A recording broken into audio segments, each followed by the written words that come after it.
Good evening, everyone. Welcome to Python for Engineers short-term training program. And I believe that all the sessions till now are informative and useful to you.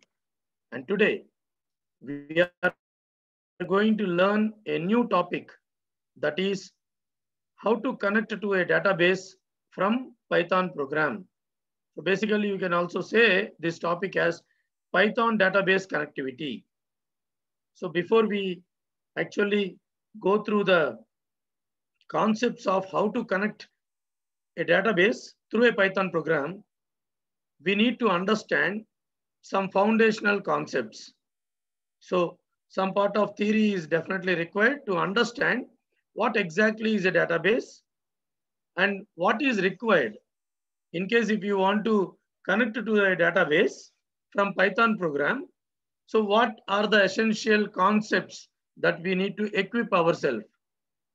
So initially, maybe for 20 minutes or to half an hour, I will try to explain the theoretical aspects, and then the rest of the 1.5 hour session, we will have hands-on experience of writing a program and communicating with the database. So with this brief introduction, some of the students may be from non-CSC background. Okay, so you need to learn a concept called as database management systems. So in CSC and IT, we say it as DBMS. There is a subject called as DBMS. So maybe the CSC people will have better knowledge than the non-CSC people, but every engineer, in case if you really want to go into an as an IT professional, right? Definitely in real-time projects in all the industries, without a database and without these concepts, you will not be able to implement any real-time projects. So database management is not only important for CSC, but also important for non-CSC background students. And today, I will try to explain in a simpler manner so that the minimum knowledge that is required for Python database connectivity is understood well by all the participants, including the CSC and also the non-CSC background students. Okay, in case if you have any doubt, you can feel free to ask me. So let me share my screen.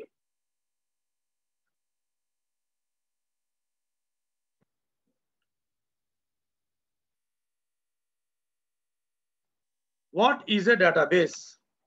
What is a database? Okay, so that will be the first question. So can somebody respond in the chat box? What is a database? So in between, so topic for the day is Python database connectivity.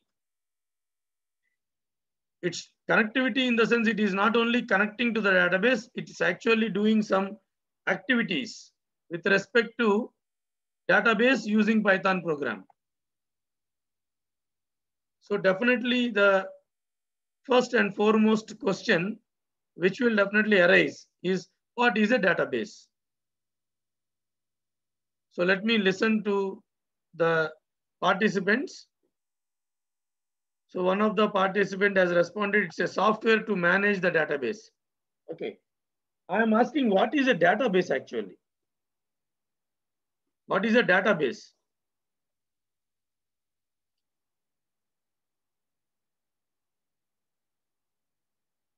Okay. So yes, a database, one of the participant has responded, collection of data. That's correct. So another participant has responded, collection of particular data and address and locations or information regard. So there might be different definitions for database in collection of, yes. Tejashwini participant has responded a very close answer. That's basically a database is an or is collection of related data. It's not collection of data. If it is only collection of data, then it is not a database. Basically, database is a collection of related data. You will not collect students' information along with Amazon customer information in a single place, because both are data only. One is students' data, another one is Amazon online customers' data. Both are stakeholders of different business domains. One is an education domain, another one is a e-commerce domain. So you will not bring these two together, but student and faculty data you can bring together because they both belong to the domain of education. And for that matter, if you really see, student and faculty also cannot be merged together, right? Because student has a different property when compared to faculty. A group of faculty data or a group of students data, when it is actually stored in a particular fashion, okay, then it can be called as a database. So basically database is definitely collection of data, but it is basically a related data. Let us not go to so much of definition aspects. Now, database stores the data in a well-organized manner in terms of rows and columns. In terms of rows and columns. In terms of rows and columns, called as database table. A table is nothing but an entity which holds the data. A table is an entity in the database which holds the data. So in case if you want to store anything, we say it is stored in a database table. Database table is nothing but the data organized in terms of rows and columns. It's very simple to understand. Not only a table,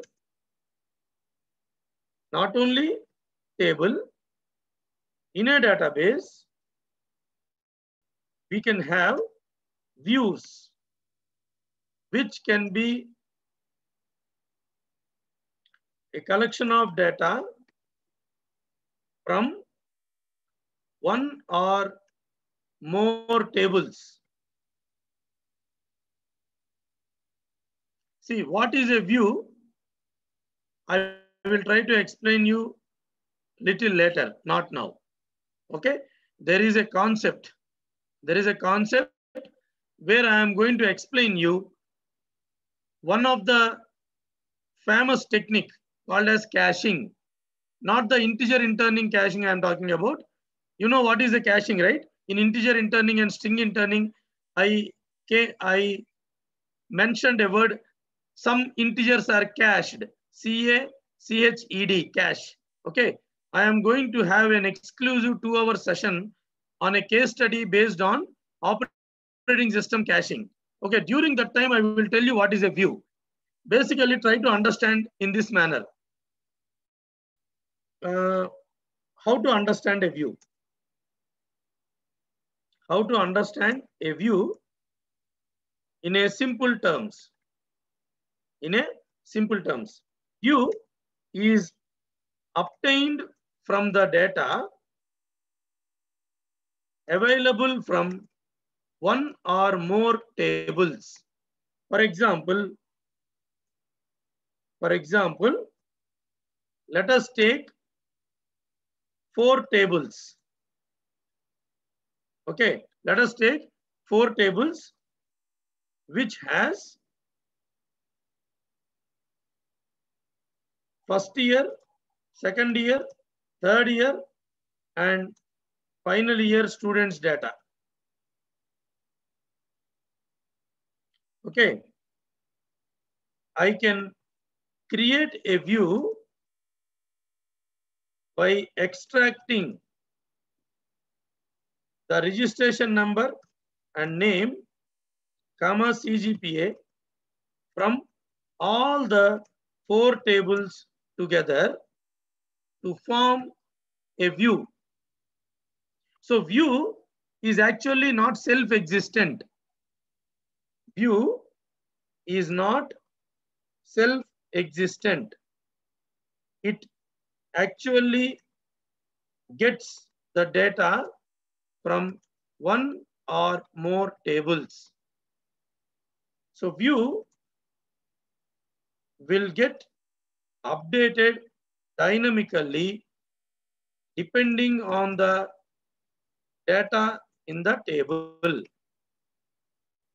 So like that we have different concepts in database. So in this session, I am going to explain you all the basic essential things to understand Python and database connectivity. But you need to go and study, or you can take help from the CSE friends. Suppose if you are from an ECE background or a EEE background, you may not become very much familiar with all the database concepts for going for a campus selection. But if you have a rough idea, then definitely once you get a job or once you are about to finish your final year, you can learn.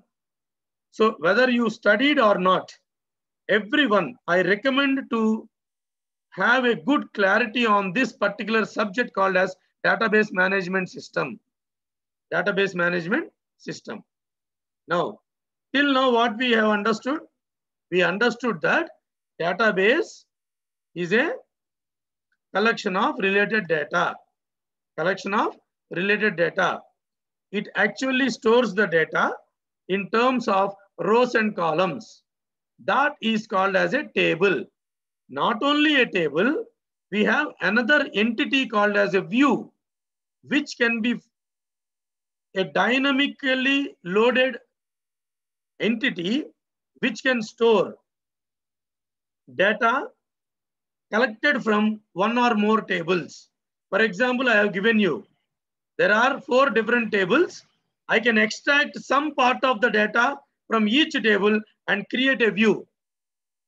And once the data in the table is getting updated, automatically the view also will get updated dynamically. View is not self-existent, but it is actually depending upon the tables from which it has been created. So with this concept, let us move further. Let us move further. If you want to connect a database from Python, what are the essential softwares that are required? And what is actually a concept between? Okay, let us now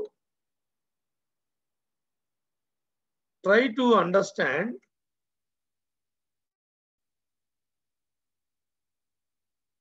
the primary building blocks or the basic building blocks. Basic building blocks of a database.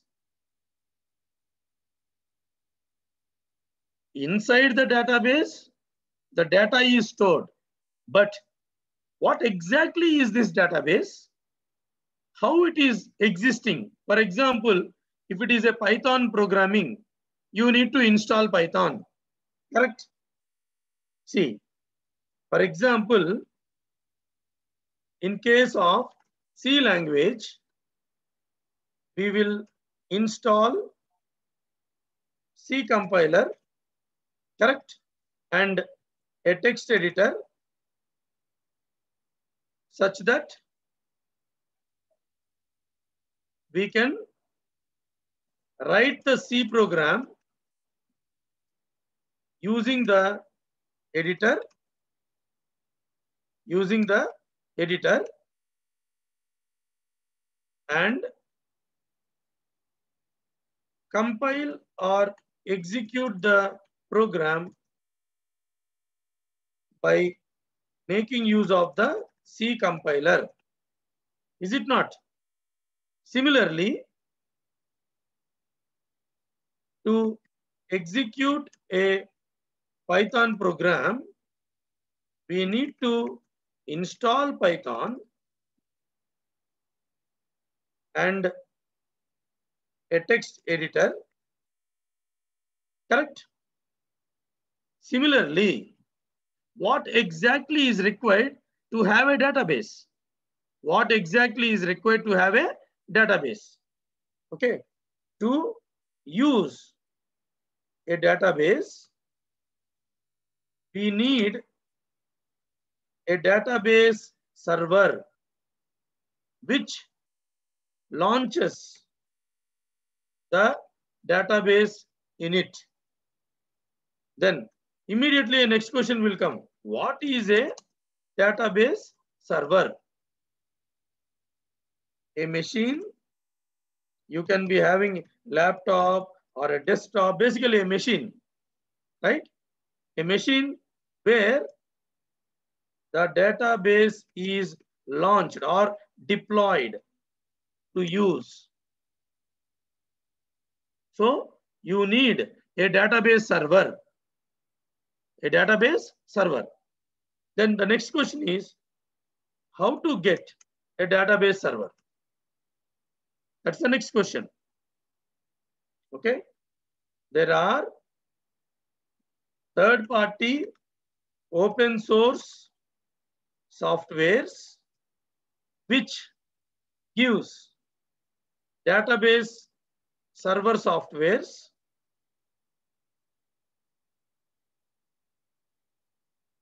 as a free. So open source means it is free, which gives database server software by which we can launch the database server. One such software I use is XAMPP. Similarly, there are other softwares also like WAMP, MAMP, etc. Okay. So now we need to know what is this XAMPP and how to install it. How to install it. Now tell me, in case if you have any doubt till now, let me know. In case if you have any doubt, let me know.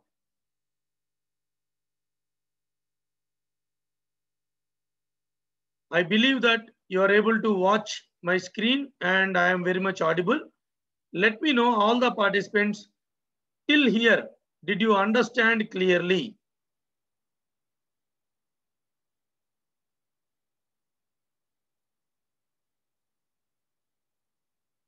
Okay, and I request everybody to always respond in everyone only, not to me. Okay, one of the participants is asking me privately to explain again. See, database is a group of or collection of related data. For example, you take Chalapati Chalapati Institute of Engineering and Technology. They may have a database of the students studying in that college and the faculty working in that college, the non-teaching staff working in that college, and the security, all other housekeeping staff working in that college. Why they will maintain the data? Without maintaining your data, how will they know? For example, JNTU Kakinada, you are affiliated to JNTU Kakinada. JNTU Kakinada will maintain all your data. Otherwise, how your degree certificates are coming from the university? If I don't store my students' data with respect to their examinations, for example, the day you joined in first semester, if the university does not maintain your results, how they will give you a grade card of a semester, how you will be allowed to write any arrear examination, how you are going to get transfer certificate, how you are going to get migration certificate, etc., etc. Unless until your data is not stored, you will not be able to manage the huge amount of data manually. You can also do one thing. You can open a record and write. In the olden days, when database management system was not existing or not familiar, people used to keep the inventory, stock management, everything in a big records, manual records. Now also in universities, the old students' data will be there in a manual record only. In a manual record. So database is basically collection of related data. Then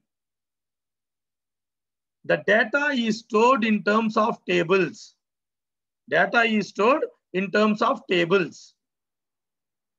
And from 2-3 tables, you can also create something called as a view. What is a view? See, table is independent. View is dependent on the data of the table. 2-3 tables data you can extract and show it in one place. That is view. View means only view. It can be viewed by extracting the data from 2-3 tables. Okay, these are the two essential things that you need to understand to start Python database connectivity or Java database connectivity or any programming language database connectivity. That is the first part I explained. The next part is, what is a database? We understood. It's a collection of data. How data is stored? We understood basic entities, that is table and view. Then, where exactly is this database? How to get this database? How to get this database? To understand that, to understand how to get the database, you need to know that a database has an entity called as database server. For example, if it is a C language, how you will execute C language? You have to have a C compiler, for example, GCC, Turbo C, etc., etc. For example, you take Python. Without installing Python, I'm not talking about W3 schools where you will write something and execute online. There also, there is a compiler running in a web server. That's why you are able to compile online.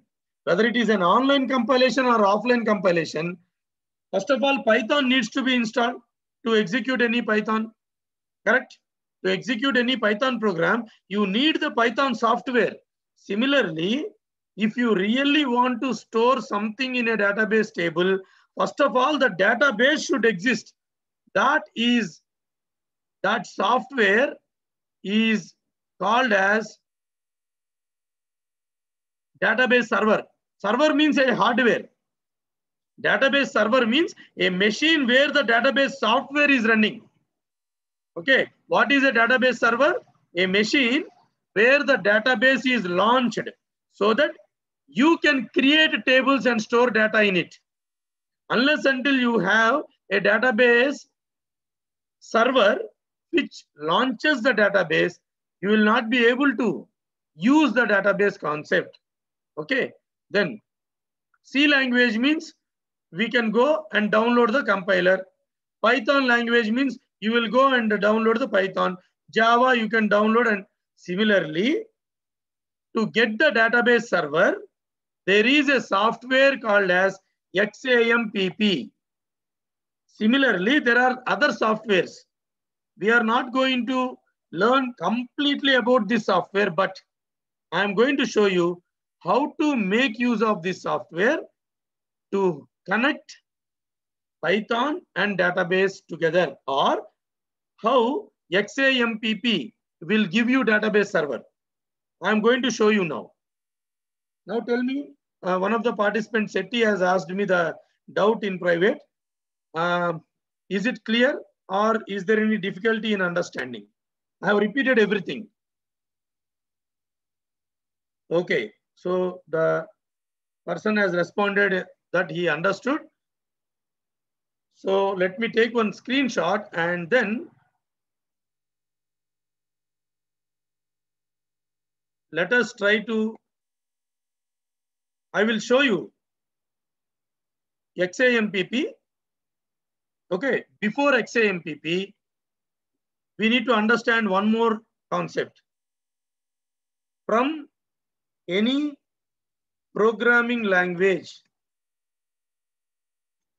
in case if you want to connect to the database server, what I am saying, please listen carefully. There are two basic entities in database. One is a server. One is a server. Server should launch the database and it should wait. Server allows the user. Okay, everybody see here. The database server deploys the database software.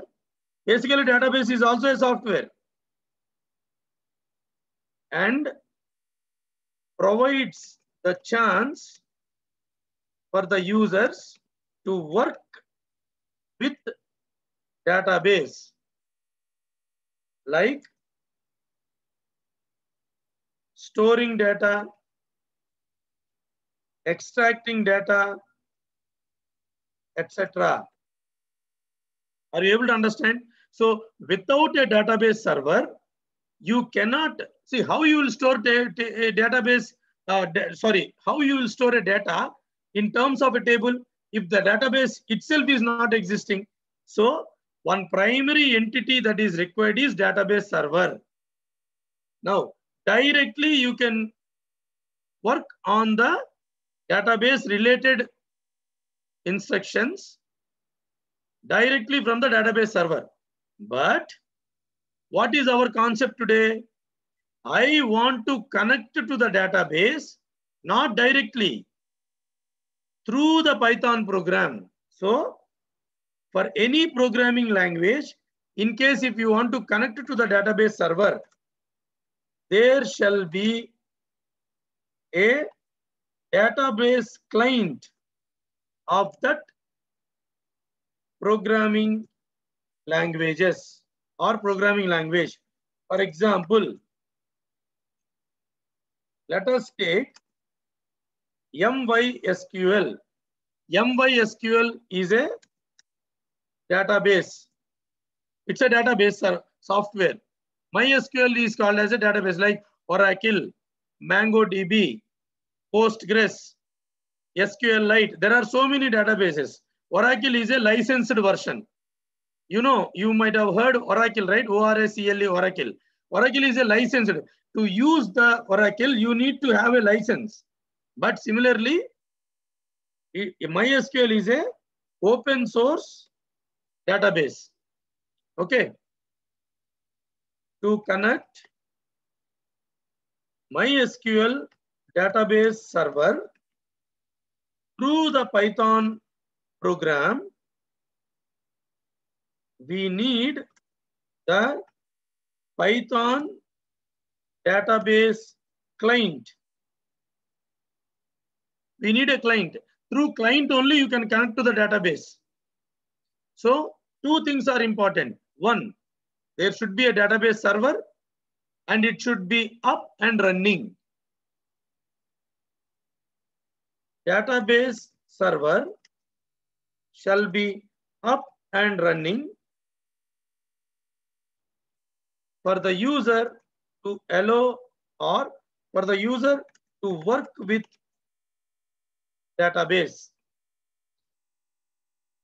If the database server is down, we cannot work with the database. It's very simple. Suppose if the IRCTC website is down, website will never be down, no? Many times we will say, IRCTC website is not working. Website will work. Website is just a graphical end user interface only. Basically, the servers which launched that service is down. Sometimes they will say, a Gmail server is down. What is that Gmail server? For you to view your emails, at one place, a Gmail server is up and running. That's why you are able to watch all the emails what you are able to get. Are you able to understand what I am saying? Okay. Now, so that is about database server and database client. Okay. So, PyMySQL is a Python database. Python, basically MySQL, they say MySQL. That is my structured query language. Okay, let us not go dig into details about what is SQL. Okay, if I explain that, it's a actually DBMS is itself a course. Imagine MySQL is a database server software. Okay, PyMySQL is a Python MySQL database client library, which allows the user to have Python database connectivity. So in case if you are working with Oracle and Java, people say JDBC, ODBC in CSC students, right? You might be aware of JDBC, ODBC. What is that? Basically Java and Oracle database connectivity. Okay, non-CSC students, you should not worry about, you should not worry more about whether you know DBMS or not. If you understand my class, okay, at least you will have an idea about what exactly is a database, how you can communicate from your Python program to the database and vice versa. You means Python program. Python program can talk to database.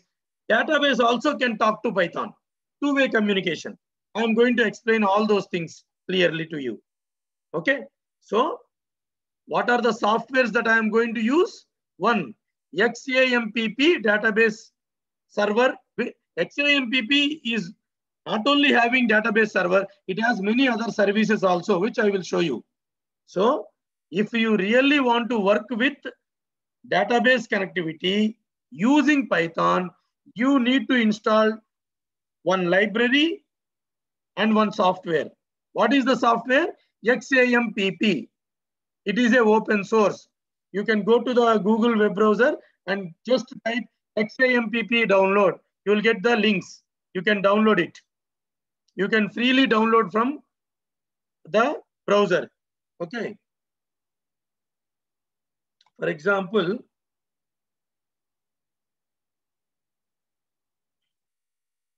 from web browser, you can explore and download it.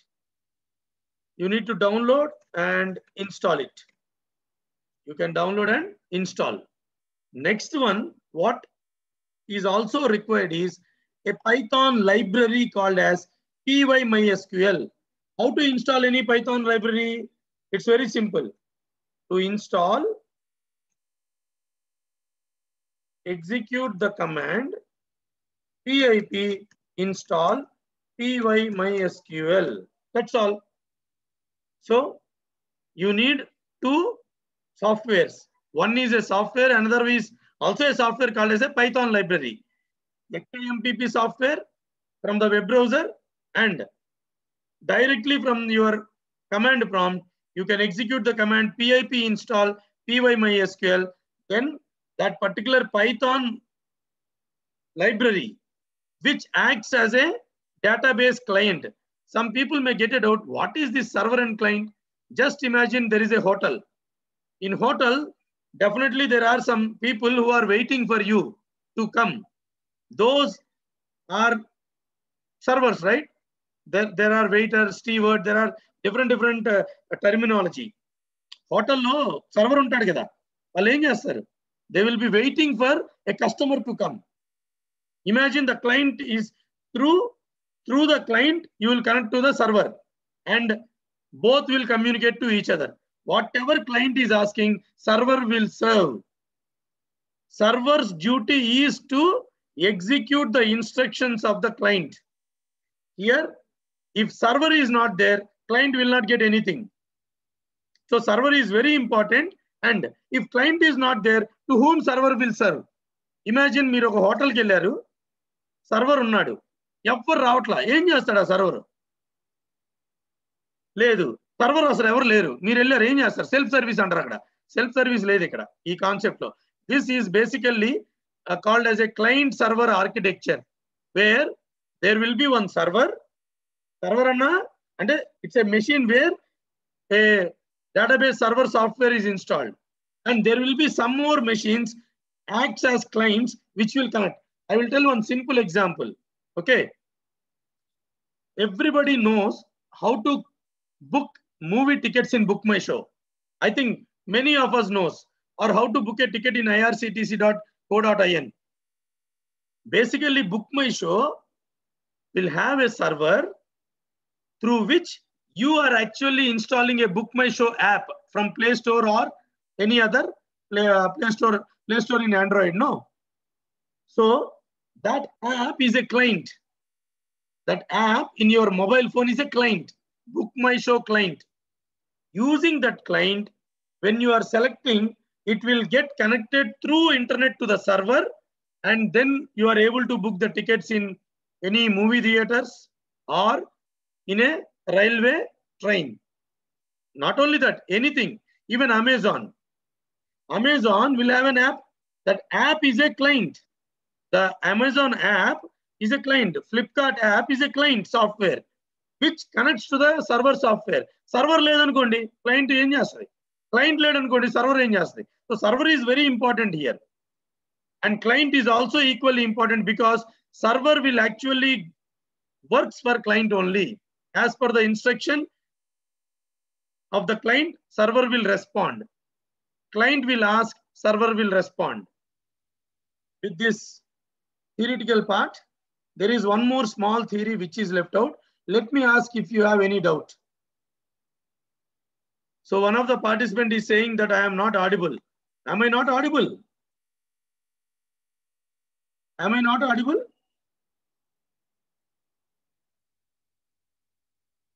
Okay, I think Realme C2, you might have a problem your end. Okay, now let me know whether all the participants has understood the basic concepts about what is a database and what is this database server and client. I am going to show you that XAMPP after another concept of theory is completed from my end. Okay, so let us take a small break here. Let us take a couple of minutes break, and then we will resume the session so that you will digest the theoretical concepts.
Okay, I believe that you guys might have understood the theoretical concept. So let us try to see how exactly that exam software looks like, how to start the database server.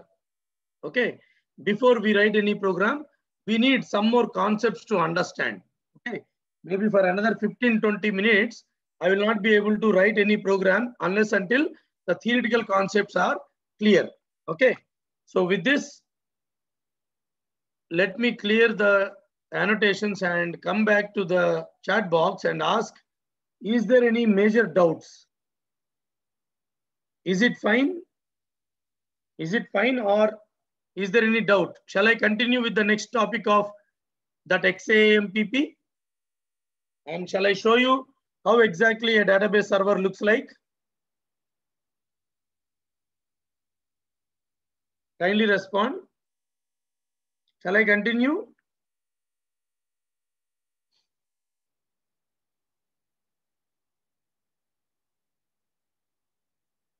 Okay, am I audible? Yes, some people are responding now. Yes, thank you.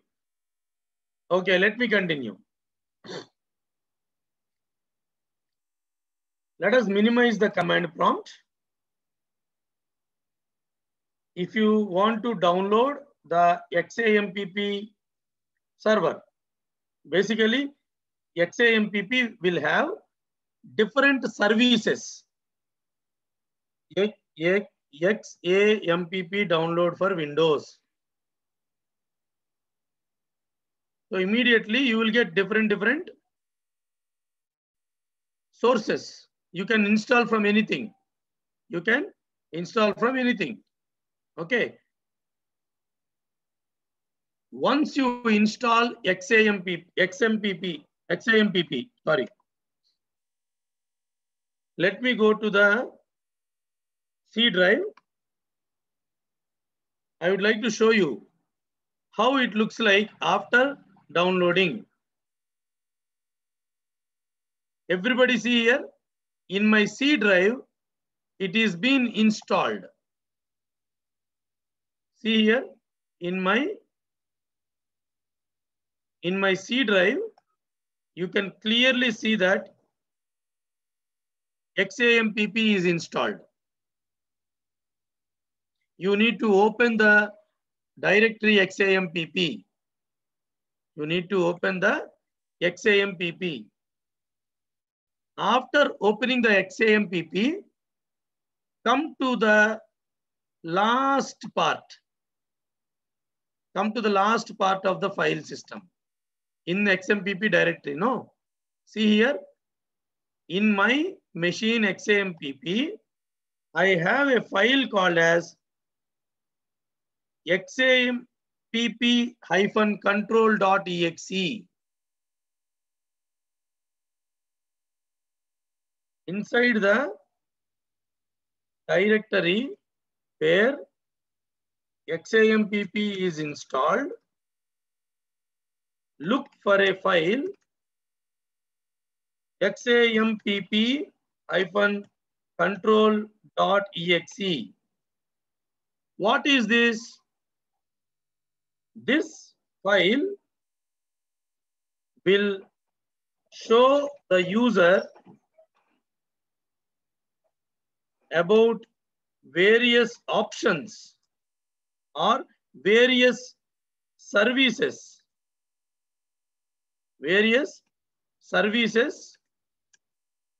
that are provided by XAMPP. Now, I would like to tell one thing. XAMPP comes with many services, or you can say comes with DB server, web server, etc. For example, XAMPP comes with Apache web server,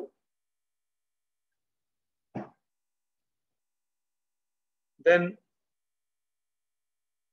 MySQL database server. So when you are installing the XAMPP, select the above two mandatorily to work with Python and DB connectivity. So some people may get a doubt. Database server means okay. All of a sudden, why web server came? What is the use of a web server? Definitely, some participants may have a doubt because I never mentioned about any web server. DB server is for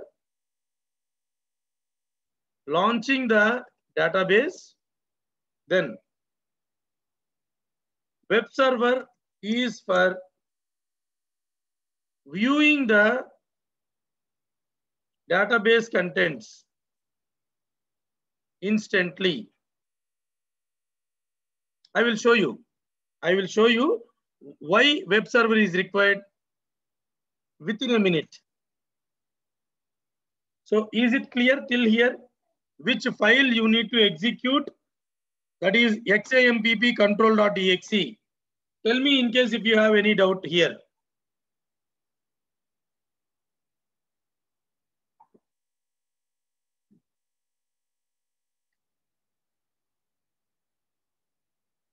So let me double click the XAMPP control.exe.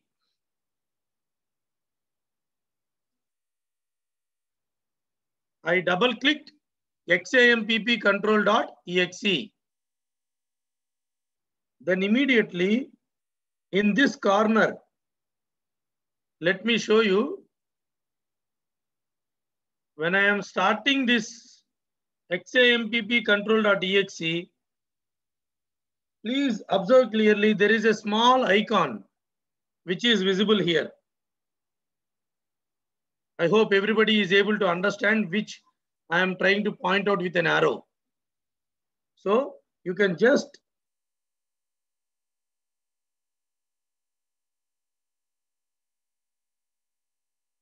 one second.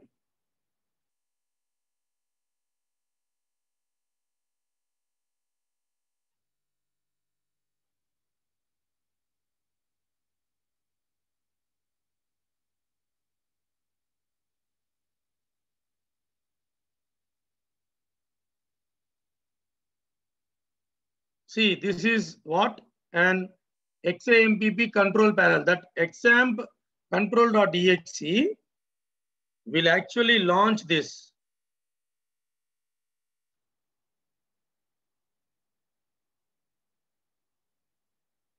This will launch the control panel. Now here you can see clearly there are 5 modules. I have purposefully installed 5 modules. For you, you need mainly 2 modules here.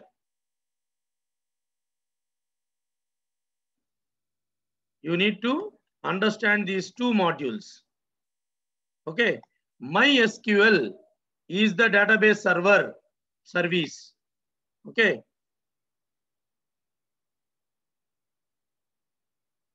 My database server. MySQL database server. Then Apache is the web server.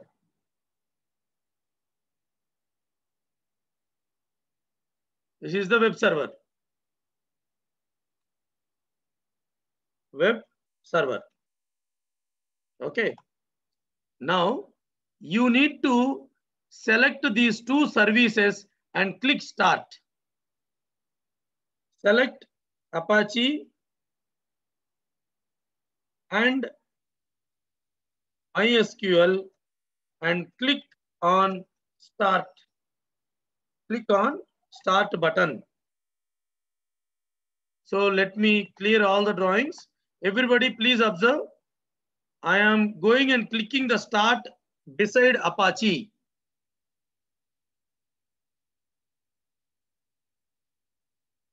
It may take some time. It will not take more than a couple of minutes. Now you see Apache is running because some ports are coming 80 and 443. Then you click MySQL. There is no order. You can first select MySQL and start, and then also you can start Apache. You need to wait till the ports are displayed.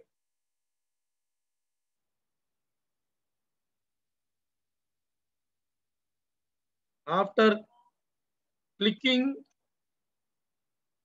Apache or MySQL start button, wait for the ports to come.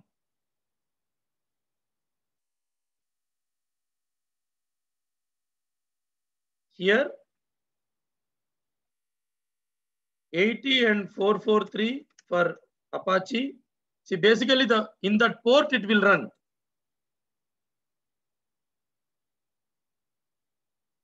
MySQL default port is 3306. Like 1522 and 1523 in Oracle TNS listeners, right? Default port is 3306. Then some people may get a doubt. What is a port?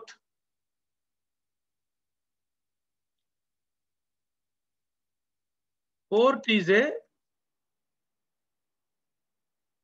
communication endpoint, or it's a communication channel, okay, through which it will listen. The services are running, okay.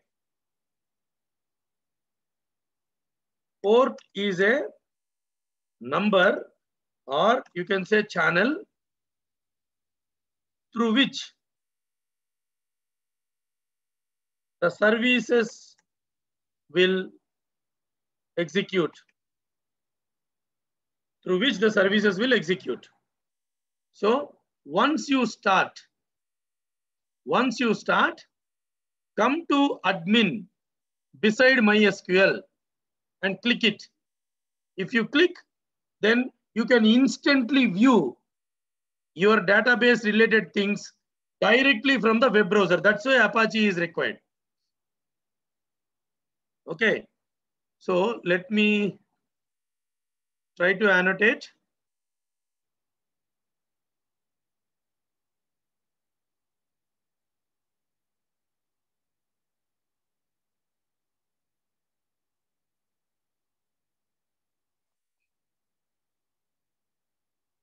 Click admin.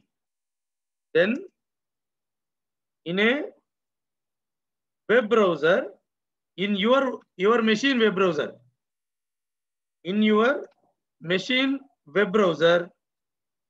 you can view the database server.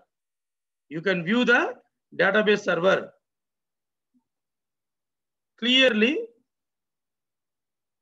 let me show you. I am minimizing the control panel. I minimized the control panel. Now clearly you can see server 127.0.0.1. 127.0.0.1 is called as local host. That is the common IP address even without internet. My machine local host is 127.0.0.1. Your machine local host is also 127.0.0.1. This is a common IP address which will be given to individual machine even without internet. If you want to understand what exactly I am talking, let me clear the drawings and show you exactly what is this local host. See, now I am coming to the command prompt. I am connected to one of my mobile hotspot. So this is my IP address when connected to internet.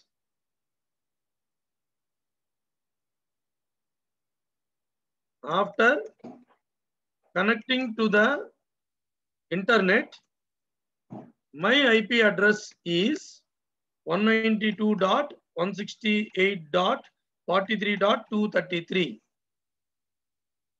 Every machine will have a default IP address called as local host, that is 127.0.0.1. Because my database server is running in my own machine, it shows server colon localhost IP address. It is showing localhost IP address. You can also have a database server running specifically in particular IP address also. Okay, so let us not dig so much details about the other aspects of IP addresses. Okay, what we need to understand clearly is server is up and running. Server is up and running. Server is up and running. Okay, now here you can see the database server type MariaDB. Okay, that is the type of the server where MySQL is up and running. Okay, now what we have to do now? Can we write a program? Can we write a program and connect to database? No. Before writing the Python program, you need some more concepts. You need some more concepts. Let us see what are they. Now let me ask you a query whether you understood the concepts till now, or if you have any doubt, let me know. Please respond in the chat box whether you, in case if you have any doubts till this point. Okay, Suryans Chaudhary is asking me explain once. Tell me, Suryans, what point I need to explain you? Clearly tell me exactly what you want me to explain. Are you asking me to explain what is that 127.0.0.1 after start and creating ports? Okay, I understood. Okay, for the benefit of the participant who asked, we are not creating the port. Imagine, simple. What is a port? Some people may get a doubt. What is this port? To understand the concept of a port, let me tell one simple example. A human has ears. Okay, and there is a open place through which the sound goes inside. It will go to the eardrum, and then eardrum something will happen and brain will get the signals. Then only you are able to hear what I am saying. So imagine ear is a port through which a human listens. Database is a software.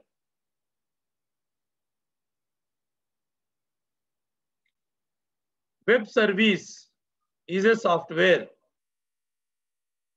So all the softwares will listen or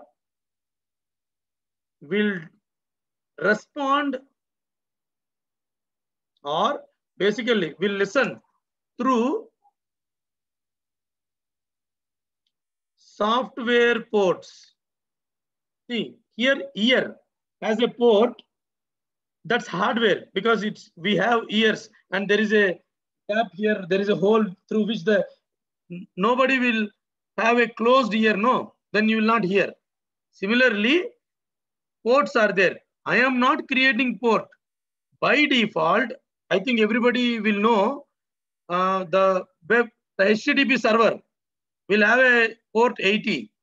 Similarly, the software port through which MySQL services will listen, the server will listen. The client query is through the port number 3306. Now, you should not worry about the concept of port, because in another couple of days, I am going to explain you a concept called as network programming, that is also called as socket programming. There I will explain more about the concept of port. At this point of time, what you have to understand is every service has a port. So when you are clicking start, you need to wait till the port is visible. When the port is visible, then only it means that the service started successfully. After clicking the start button, if the port number is visible or if the port number appears, it means that the services are up and running. The services are up and running. Now tell me, Suryansh, whether it is clear, or not only Suryansh, anybody has any doubts. Let me come to the chat box. Yes, any doubts, Suryansh and any other participants? Okay, now Suryansh has responded that it is clear. Okay, now let us go forward. It started raining heavily here, so I hope that my network will not get hampered. Okay, now let us come back and see what are the other concepts that are required to work with a Python database connectivity. Okay, so let me write in the annotations. This is the last theoretical part of the session. Okay, but this is mandatory to understand.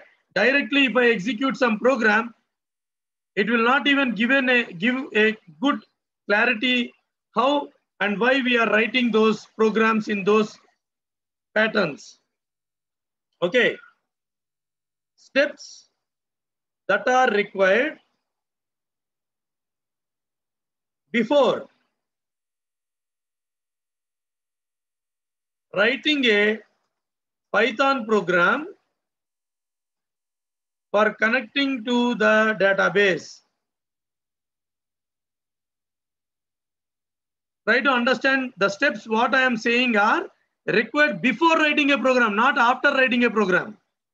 Okay. Start the database server. How to start? I already explained you.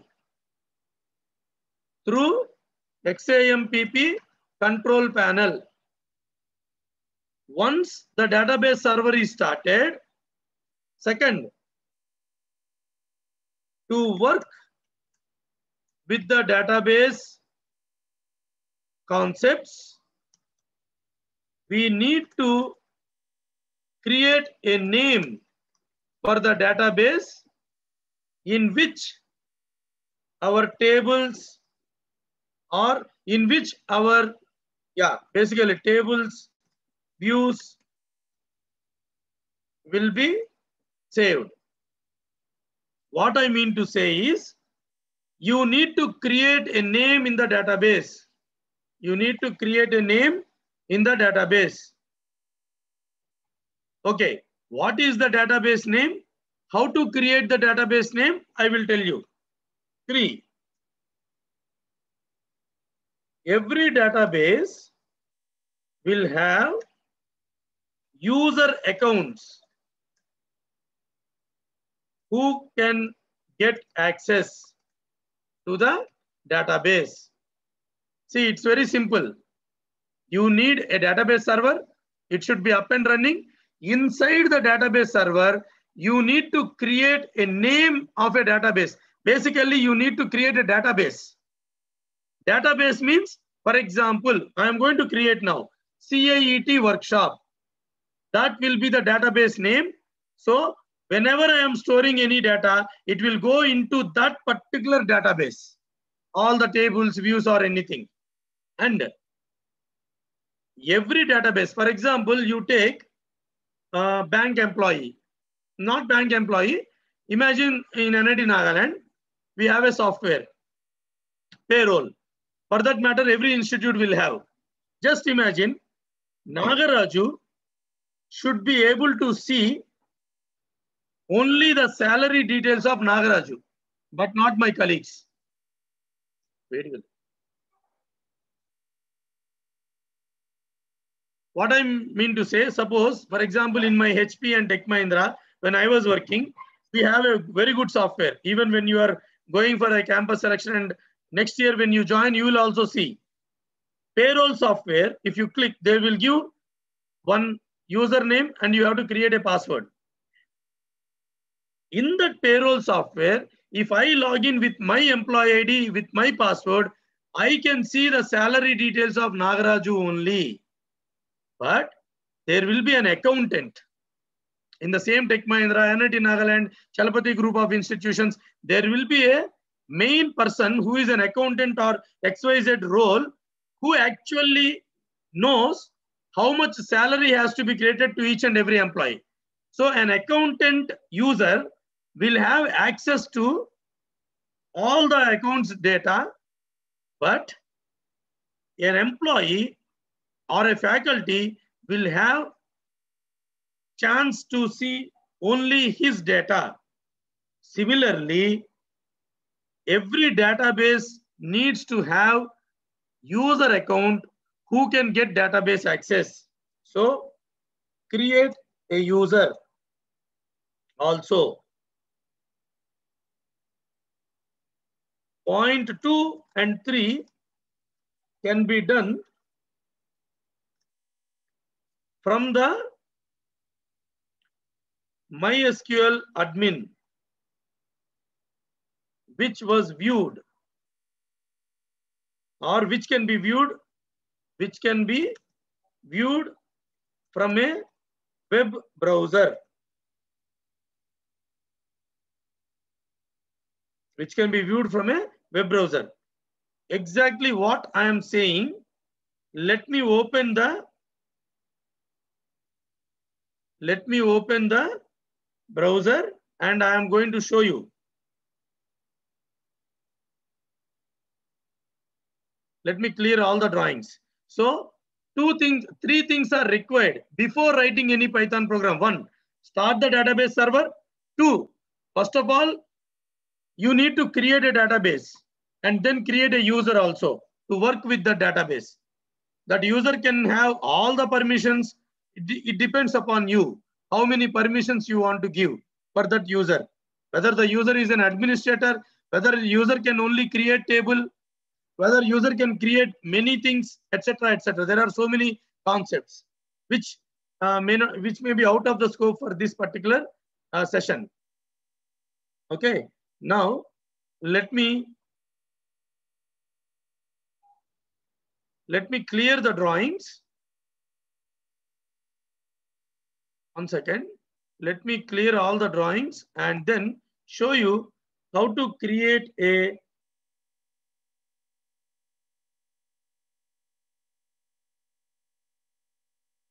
okay. Now everybody please see clearly in my database server.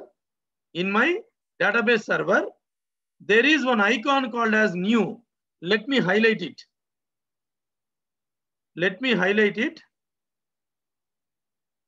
In my database server, right? There is an icon called as new. If you click new, then you will understand clearly. Click new. Click new to create our own database inside the database server. in the database server. Okay, let me clear the drawings. I have taken the screenshot. I am clicking new.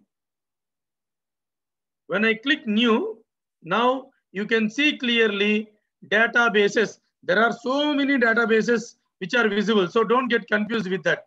Whenever I am taking any class, usually I create a new database and then take class there so that it will be clear. Now what you have to do, simply you can enter. For example,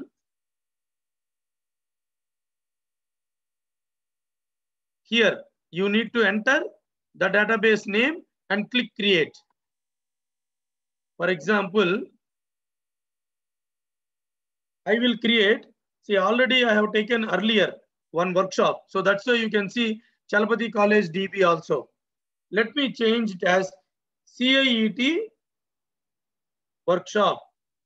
Whether this is not case sensitive. Even if you are writing all capital letter, everything will become as a small only in the left hand side. So I can directly write CIET hyphen workshop. And I am going to click create. I clicked create. Now you see database has been created. Where it is visible in the left hand side, in case if you are unable to observe, let me show you. See here, it is created, but at the same time here also you can see in the server 127.0.0.1, my database is CIET workshop. My database is CIET. So CIET server is my machine. Inside my machine database server, there is a database called as CIET workshop. So whatever I am going to use or whatever table I am going to create, I am going to create inside this database CIET workshop only. But at the same time, you will also see no tables found in database just because there is no table which is created. Till now, we never created any table. So after creating a database, we can create a user and grant roles as per the user requirement. That is the point number 3. Point number 1 is database server should be up and running. Point number 2 is create a database name. Point number 3 is we need to create a user. What is the user? I already explained you. Who is the user who can use this CIET workshop? And what are the permissions given to that user? What are the permissions given to that user? How to create it? Now, go to the option privileges. Where is that option? Let me show you. This is the option. Privileges. If you click privileges, you can create users. Click here to create user and give or grant permissions.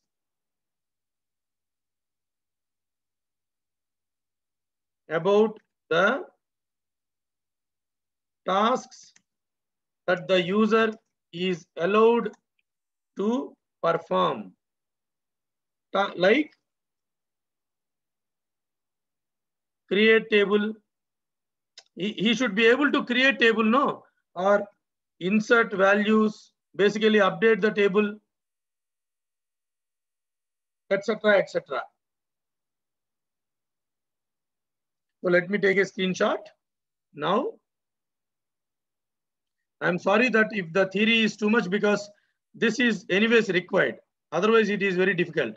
Now, how to create a user? See, already I have users who are having all the privileges. That's why it is showing users having access to CIET workshop. See, because it is my machine, whatever user I create, I give all privileges.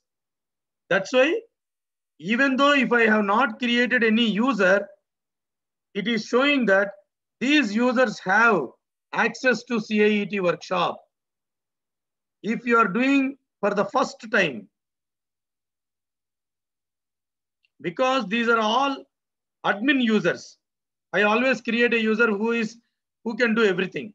So let me use this particular user in your session. I am going to use, see, I am going to use the user TEST in our workshop for Python DB connectivity. You can create a new user also. You can create new user also by clicking where you can clearly observe add new user account. You can click add new user account. You can create a new user and then you can also grant permissions. For example, I will click add new user account.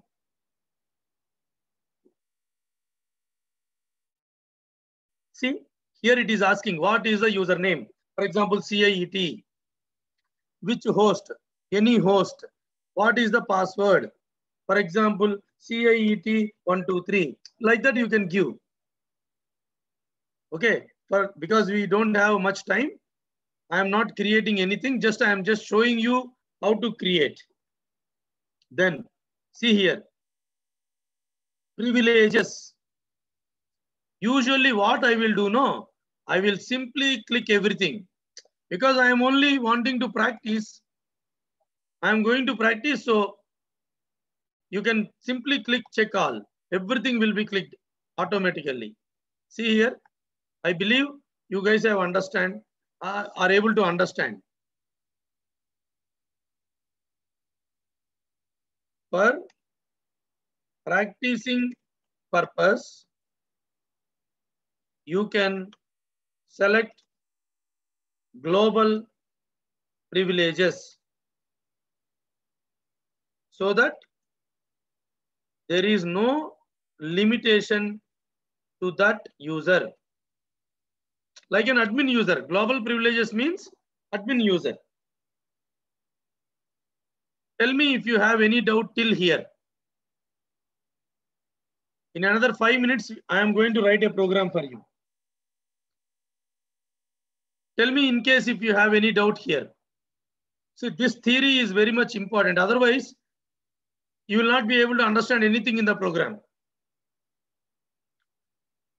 So I believe that it will be boring if only theory is there, but database connectivity needs a theoretical session.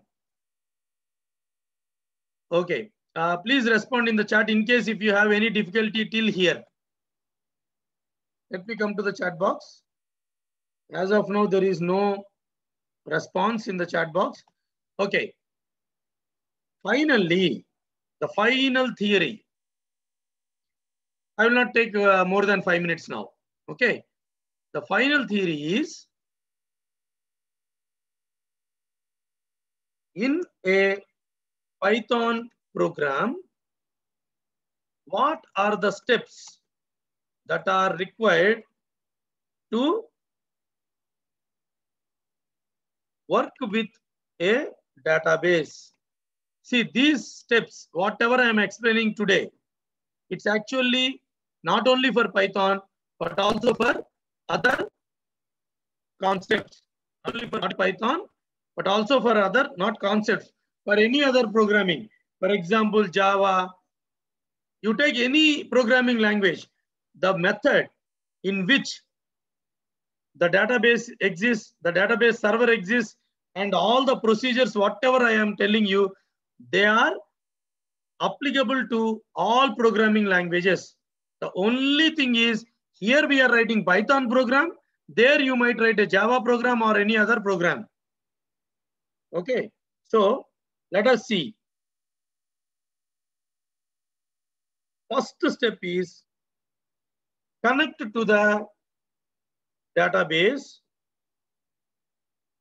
Connect to the database through Python DB client. Here, PyMySQL is the Python DB client library. So first you need to connect to the database. Okay. Make sure the database server is up and running. 2, you have created a database. For example, in this workshop, we created CIET workshop database. Then a user is created who has access to the database. Here, test user has access to CIET workshop. After these steps are done, that means this is before executing. I told you no. Now, inside the Python program, the steps that are required are, first you need to connect to the database. Then how to connect? How to connect? Okay. Connect method. There is a method called as connect. Okay. Which takes 4 arguments. What are those 4 arguments? A, IP address, where DB server is up and running. Then B, username, here test. Then the password of the user. When you are creating the user, it will ask for password also. Test123 is my password for the test user. D, database name. Here, CIET workshop. If you create some other name, you need to give that name. So connect method gives you an option to connect to the database only when it is up and running. 2, create a cursor. Create a cursor through the, or you can say, okay, connect method takes 4 arguments, no? Connect method returns a DB object. It returns a database object. Then create a cursor through the DB object. What is a cursor? Imagine it like a space where you can execute the database instructions or commands. In database, you say technically queries. Technically, the database instruction, technically we call DB commands as DB queries. Query means an instruction. Like a C program has different instructions. DB means query. Okay. What is a cursor? Imagine cursor is a space which will give you a chance to execute the instructions. So you need to create a cursor. How to create a cursor? Cursor method creates a cursor object. So 3, write your query. Write your query. 4, the last theory part. Execute your DB query through cursor object. This is the entire theoretical part that is really required to work for Python database connectivity. So there are 4 major steps. That is, in a Python program, you need to use connect method to connect to the database, cursor method to create a cursor. Cursor is just like a space where you can execute your instructions. Then you need to write the query and then execute the query through the cursor object. Through the cursor object. And finally, we can close the DB object, like closing the connection. What is DB object? DB object is an outcome of the connect method. Close the connection. Close the connection. Now, in case if you have any doubt, I will give a 1-minute break here and let me wait for the response. Then I am going to write a program now. I am going to write a Python program to create a table and also insert some values into it. To create a table and insert a value into it. Now for non-CSE background students, okay, I will explain you what is create a table, what is inserting value in a manner where everybody can understand. But that is not the end of your career. Okay, in case if you really want to be in the IT field, you will be able to flourish in your career if you know the database concepts also. Anyways, once you get a job, you are going to learn there if you don't know. Better learn now instead of going there and suffering in the office. Okay. Let me give a 1-minute break and I will wait for the participants. In case if you have any doubt, please respond now. If there is no doubt also, please respond so that I can show you a program to create a simple table and insert the values.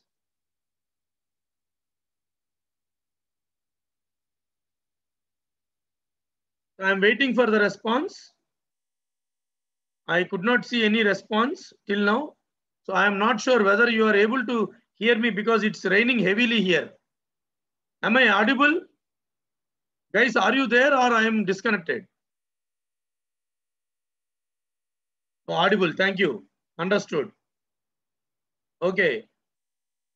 Yes, SETI, you can store anything in the database. SETI, you are right. Today, I will explain you a simple table. Tomorrow also I will explain you. We have created one CSV file no yesterday. Entire CSV file I will load into the database table. And also extract something from the database table and create another file. Okay. Today it may not be possible for other concepts, but so let us go to our directory. I have created one directory called as DB concepts. Now I am going to show you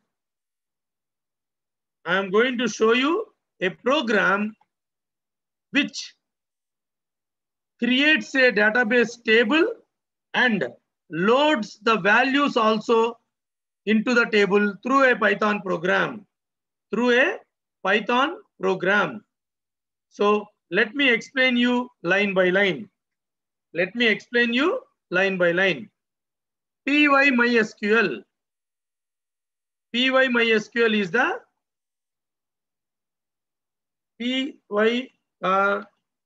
you need to install it like pip install py-mysql from the OS command prompt. I already explained you earlier. So we need to import this particular, we need to import this library so that you can work with, okay, now py-mysql is a Python DB or Python MySQL DB client library, which has methods to work with DB through a Python program. Through a Python program. Through a Python program. Now let me clear the drawings. And what is the first step? The database should be up and running. What is the guarantee that the database is up and running? You can come here. Clearly, you can see from the panel, it is up and running. Suppose if I say stop, port will disappear. See, that means database server is not running.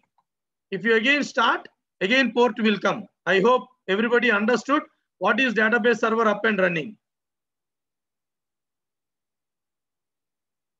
So I click start, so I need to wait. Okay, now let us go to the program. py-mysql, the library, has a method connect. I already explained all the theoretical part. Connect is a method which will try to connect to the database. Which will try to connect to the database. Connect to take 4 arguments: IP address, username, password, and the database name. Database name is CIET-workshop. Database name is CIET-workshop. Is it clear or any doubt? First line. Now it returns an object. You can simply put X. You can simply put X, but I usually give a meaningful name. So I give MyDB connect object. MyDB connect object. So third line is a method called as connect, which is available in the py-mysql client library, which gives us the actual connection from the Python program to the database server. Connection is not visible. It's a intangible software connection. Connection is not a hardware wire. Okay. Second thing is you need to create a cursor object through the database connect object. So everybody, you might have understood, through the MyDB connect object, I am calling a method called as cursor. It is not py-mysql cursor. It is the connect return objects dot cursor. It will create a cursor. What is a cursor? A place where you can execute your queries. Imagine like that. Non-CSC people, I think CSC people will know more about cursors. Okay. Now, next is, third step is write your query and then execute. My query is, I want to create a table. I want to create a table. To create a table, there is an instruction, or from now onwards, if I say query, query means the command of the DB. Is my voice audible? One of the participants is saying not audible. Am I audible, guys? Okay, I think Realme C2, I think it is your problem, not my problem. Even though I am getting huge rain here, it's audible. Realme C2, please check your connection. Okay, we are running out of time. So first I created the I got the connection. Through that connection, I got a cursor. Now, I need to write a query. Query in simple terms, write entire query in a string. Write entire query in a string. For example, I want a table. I want to create a table. Let me write here in an annotation. To create a table, there is a create query in DB. Query means command. In database, we don't say instruction or command, we say query. Okay. Create table, table name. Create table, table name. Then you need to give, for example, column 1 data type, comma, column 2 data type, comma, like that you need to give. Column 2 data type. Like that you need to give column n data type. This is the way you can create a table. So what I am going to do is, I am writing a query to create a simple faculty table. Okay. Let us create a simple faculty table which has faculty ID, faculty name, and faculty designation. Faculty ID is integer. It's a number. F name and F designation are strings. Okay. Then in DB, strings are having a data type called as variable character, varchar. For numbers, we can use a data type integer. So with this, even if you are a non-CSE background, you should be able to understand. It's very simple. Create a table, table name, column and data type, column and data type. Okay. Now let me clear the drawings and show you the program. I have used the same concept here. See here, everybody please observe. Create a table, CIET faculty, faculty ID, integer, name, variable character, size is 30, designation. Is it clear, everybody? So I am keeping that string into one query. My create table query equal to create a table, table name, column 1, data type, column 2, data type, column 3, data type. Now, I hope everybody understood line number 7. Now, after writing the query, what you have to do? I already mentioned in the theory, through the cursor object, execute the query through a method called as execute. I forgot to tell you the method in the theoretical part. So anyways, through cursor object, call the method execute. To execute the query. I hope it is clear. To execute the query, you need to call the method execute. Now, what is line number 9? It's very simple. My cursor object. What is my cursor object? It is written in line number 5. Through the DB connect object, we create the cursor. Okay. Now, what is line number 11?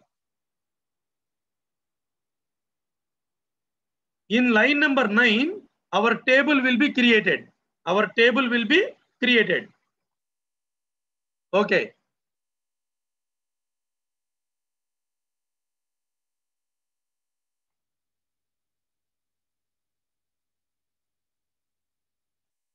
Now, how to insert values? How to insert values? For example, after creating a DB table using create query, we have insert query for inserting values in the DB table. How an insert query looks like? Very simple. Insert into table name. You can say column 1, column 2, column 3, values. For example, you can give value 1, V1, V2, V3. These are the values. This is how you write a insert query. Insert into table name. In these columns, keep these values. It's very simple to understand. Okay, so let me show you the program.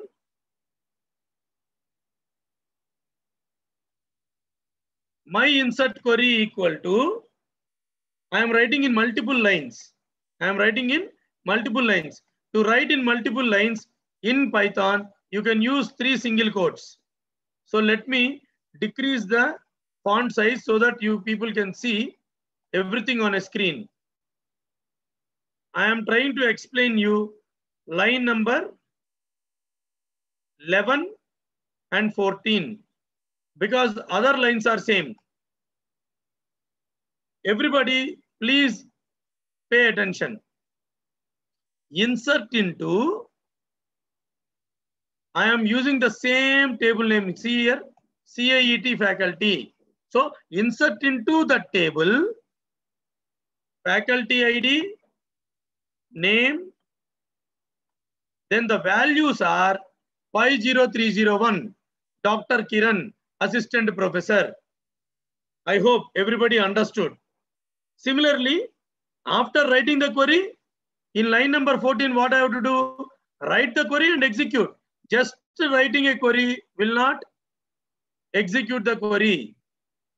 Without calling the execute method. Without calling execute method, query will never be executed.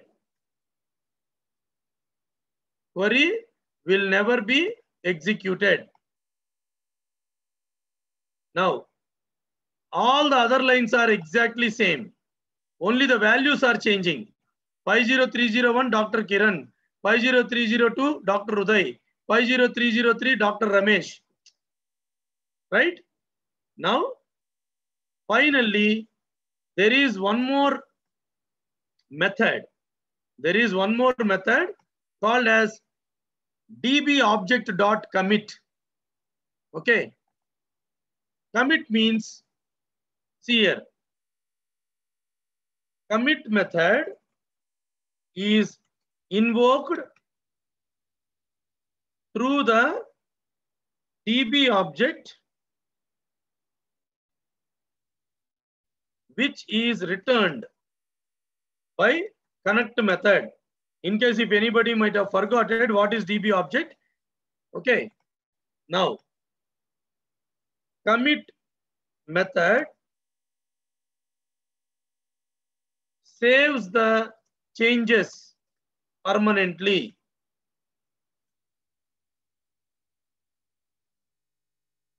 In the database. So it is like clicking a save button. It is like clicking a save button. Now the final line is close the connection. The final line is close the DB connection because our duty is over. Our program is over. Close the connection. Now tell me in case if you have any doubt in the program. Otherwise, I will execute it. In case if you have any any doubt, I will explain in the program. See, because I told a lot of theory, it will be, I believe it is easy to understand the program. Otherwise, without telling the theory, if I open the program, lots of confusions will come. What is this connect? What are these IP addresses? What is that CIET workshop? Right? So systematically, we are trying to learn so that the concepts are clear for everyone. Let me come to the chat box. After query command is the indentations are difficult. No, there is no indentation. Here, okay, I understand Suryansh. See, you can write here also. Why I gave space? No, so that you can see the query in one place. You can also write like this. Indentation is not required there. Suryansh Chaudhary. I just want to highlight like this, no, in a box. That's why I have written like that. Okay, now let us execute. Let us execute. Now, before executing, let us go and check once again whether any tables are there. Clearly, you see, before executing the program, this is the concept situation. Before we executed the Python program to create a faculty table, there is no table in CIET workshop database. What is the proof? This is the proof. Let me take a screenshot. No tables found. Let me clear the drawings. And now let us come here and let us execute. Clear the screen. Py create insert values in DB table. Now the program is being executed. I don't know what is going in the background, but it's being executed. Now the program is successfully executed, but there is no output. We cannot see any output on the screen as there is no print statements. There is no print methods. And database table to check whether the program is successful, go to the MySQL admin and check. Go to MySQL admin. So I have taken a screenshot. Now I am coming again and clicking CIET workshop again. Now you can see after the program, there is a CIET faculty table which has 3 rows. How I can say 3 rows are there? See here, there is a table inside my server CIET workshop and number of rows are 3. That means our program is successfully executed. Our program is successfully executed. Now sir, I want to see the data. I want to see the data, whether it is there or not. You can also simply click on CIET faculty.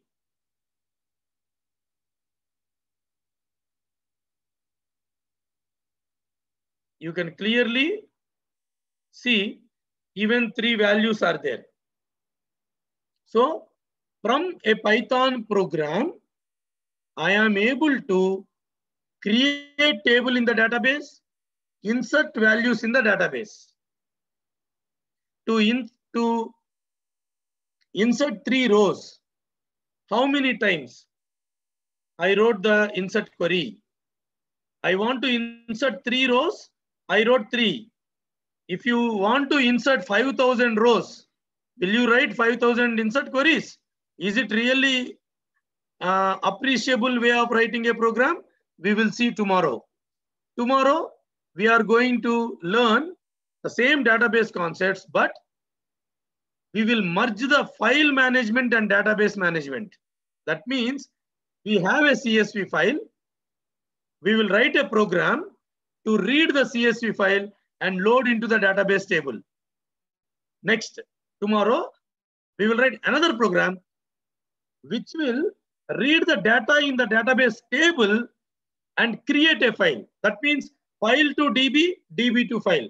That will be tomorrow's session.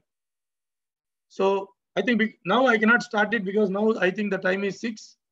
So in 10 minutes, I cannot explain that particular topic. So I will not extend the session. I have a sincere request for all the participants. I am done for the day. In case if you have any doubt, you can ask me.